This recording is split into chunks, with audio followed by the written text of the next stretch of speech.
Les choses qui pour moi montrent que tu es une vieille âme. Je sais pas si vous avez déjà vu des vidéos d'enfants qui sont capables de te raconter des choses, des souvenirs avec une précision assez bluffante. Les histoires de réincarnation, vie antérieure, franchement moi j'y crois de fou. Et pour moi un enfant peut pas te sortir comme ça de son chapeau qu'il a vécu la Seconde Guerre mondiale, qu'il a vécu dans une maison avec des fenêtres bleues. Un enfant il peut pas inventer des choses comme ça sorties de nulle part. C'est pas possible. Et peut-être même que c'est ton cas, peut-être que t'as déjà eu plusieurs vies avant. Et ben on va faire le test. Numéro 1. Déjà tu choisiras toujours le calme. On peut te proposer 56 soirées que rester chez toi te paraîtra toujours être la meilleure des options. Bien sûr que t'aimes t'amuser, mais tu juges qu'une soirée ne sera jamais aussi enrichissante que de rester tranquillement chez toi. En fait, tu choisis là où tu gives ton énergie.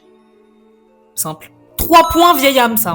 Numéro 2. T'as souvent des réactions jugées plus calmes, plus matures que la norme. D'ailleurs, t'es souvent cette personne qu'on appelle pour demander des conseils. Ouais, en fait, je t'appelle parce que je voulais savoir qu'est-ce que tu penses de cette situation. Tes potes savent que tu seras toujours l'oreille De la sagesse. D'ailleurs, tu te considères un petit peu comme, tu vois, le vieux sage dans les jeux vidéo qui donne des conseils avec la longue barbe blanche. Mais c'est toi.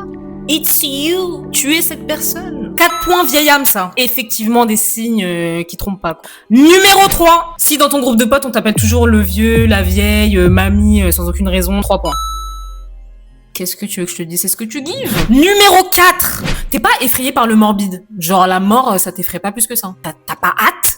Tu oses espérer, mais t'es pas... Pour toi, c'est un sujet relativement random, voilà. T'es pas mal à l'aise vis-à-vis de ce sujet. Au même titre que demain, voilà, je vais acheter du pain.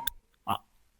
4 points vieille âme, ça. Il est sûr d'être à sa première vie, lui. Numéro 4. T'es pas effrayé par les choses de ce monde. Voilà, t'es pas impressionné par l'argent, la richesse, le pouvoir. Ce que t'as dans ton compte en banque, je m'en tape. Par contre, ce que t'as là-dedans, ça m'intéresse. Bien sûr, on reste des humains, un like, ça fait plaisir. Mais tu sais que c'est pas ce qui va te nourrir à l'intérieur. Tu sais que c'est pas ce qui va t'enrichir. Demain, mon appartement, il brûle.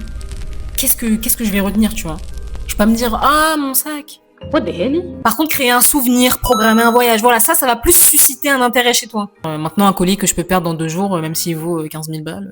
Je m'en tape. Numéro 5. On sait que c'est pas bien de vivre dans le passé, mais t'es archi nostalgique. Et tu peux pas t'en empêcher, c'est vraiment un sentiment qui t'anime. Tu vis littéralement pour la nostalgie, c'est un des sentiments qui t'anime le plus au monde. Et tellement ça va loin. Des fois, tu peux être nostalgique de choses que tu n'as même pas vécues. Genre, tu peux arriver quelque part sur un lieu et te dire « Ah... » Hôpital psychiatrique de Bingerville, Tu sais que t'es jamais allé là, hein. 9 h du matin. Il est sûr d'en être à sa première vie, lui? Folle. C'est 4 points vieille âme, ça.